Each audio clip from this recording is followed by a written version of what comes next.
Antarctica, जिसे सफ़ेद महाद्वीप भी कहा जाता है, हमारी धरती का 5वां सबसे बड़ा महाद्वीप है। अंटार्कटिका का क्षेत्रफल लगभग 1,40,00,000 किलोमीटर स्क्वायर है, जो हमारे भारत देश के लगभग 4 गुना ज़्यादा बड़ा है। जी हाँ, आपने बिल्कुल सही सुना। जहाँ हमारे भारत देश का क्षेत्रफल 32 लाख किलोमीटर स्क्वायर है, वहीं अंटार्कटिका का क्षेत्रफल 1,40,00,000 किलोमीटर स्क्वायर है। अगर इसे आप अमेरिका से कंपेयर करें तो अंटार्कटिका अमेरिका से 1.5 गुना ज़्यादा बड़ा है।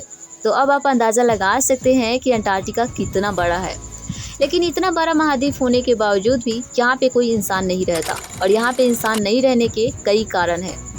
अंटार्कटिका का 98% हिस्सा 1.9 किलोमीटर मोटी बर्फ की चादर से ढका है। यह बर्फ इतना ज़्यादा है कि इसमें धरती का 70% ताज़ा पानी स्टोर है। सोचिए जरा कि अगर किसी दिन ये सारा बर्फ पिघलकर समुद्र में मिल जाए तो क्या होगा।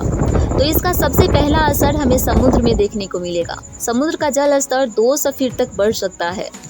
इसका मतलब है कि दुनिया के लगभग सभी तटीय शहर जैसे मुंबई, कोलकाता, न्यूयॉर्क, टोक्यो और लंदन जैसे देश पानी में डूब जाएंगे। बर्फ के अलावा अंटार्कटिका का तापमान भी सभी महाद्वीप से अलग होते हैं। भारत में सर्दी का तापमान आमतौर पर 1 डिग्री सेल्सियस से 15 डिग्री सेल्सियस के बीच रहता है, और कुछ जगहों पर तापमान 0 डिग्री सेल्सियस के करीब भी जा सकता है। और इतने तापमान में हमें स्वेटर, जैकेट और गर्म कपड़े पहनने की जरूरत होती है। पानी यहाँ ठंडा रहता है, लेकिन पानी बर्फ नहीं बनता है। लेकिन अंटार्कटिका में हर रोज लगभग -60 डिग्री सेल्सियस के बीच तापमान होता है, और यहाँ का सबसे कम तापमान -89.2 डिग्री सेल्सियस दर्ज किया गया है। इस तापमान में इंसान का शरीर मात्र कुछ मिनटों में ही जम सकता है। इसलिए अंटार्कटिका में जाने वाले लोग विशेष रूप से डिजाइन किए गए मल्टी लेयर थर्मल सूट पहनकर ही अंटार्कटिका में जाते हैं। अगर आप अंटार्कटिका में उबलता हुआ पानी भी हवा में फेंक दे तो वह तुरंत बर्फ में बदल जाता है। अंटार्कटिका धरती का सबसे सूखा महाद्वीप भी है, जहाँ रेगिस्तान से भी कम बारिश होती है। यहाँ चलने वाली हवाएं इतनी तेज होती है कि उनकी रफ्तार 320 किलोमीटर पर आवर तक पहुँच सकती है, जो किसी भी तूफान से कहीं ज्यादा है। तो इन सभी सिचुएशन की वजह से ही यहाँ पे कोई इंसान नहीं रहते हैं। लेकिन यहाँ पर एक रिसर्च स्टेशन है, जहाँ दुनिया भर के साइंटिस्ट यहाँ आकर मौसम, ग्लेशियर और वन्य जीवों का स्टडी करते हैं। यहाँ पर कुछ ही जानवर रह पाते हैं, जैसे कि पेंगुइन, सील और व्हेल।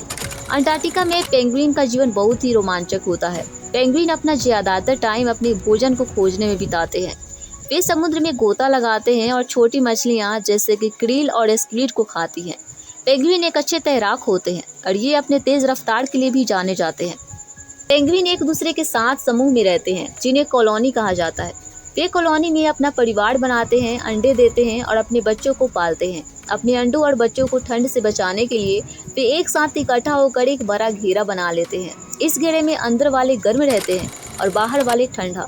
लेकिन वे सभी बारी बारी से अपनी जगह को बदलते रहते हैं, ताकि कोई भी बहुत ज़्यादा ठंडा ना हो जाए। और ये सब उनके सामाजिक जीवन का एक अहम हिस्सा है। अंटार्कटिका का सबसे खास बात यह है कि यह किसी भी देश का हिस्सा नहीं है। इसे एक अंतर्राष्ट्रीय संधि अंटार्कटिक ट्रीटी के तहत संरक्षित किया गया है। इसका मकसद ये है कि इस महाद्वीप का इस्तेमाल सिर्फ शांतिपूर्ण और वैज्ञानिक उद्देश्यों के लिए ही किया जाएगा। लेकिन ग्लोबल वार्मिंग का असर इस महाद्वीप पर भी पड़ रहा है। यहाँ की बर्फ तेजी से पिघल रही है, जिससे समुद्र का जल स्तर बढ़ रहा है, और दुनिया के मौसम पर भी असर देखने को मिल रहा है। ये हम सबके लिए एक बहुत ही बड़ी चिंता का विषय है। अंटार्कटिका सिर्फ एक बर्फीली जगह ही नहीं है, बल्कि ये हमारी धरती का एक महत्वपूर्ण हिस्सा है, और इसे बचाना हम सबकी जिम्मेदारी है। आपको यह वीडियो कैसा लगा, हमें कमेंट में अपनी राय जरूर बताइए।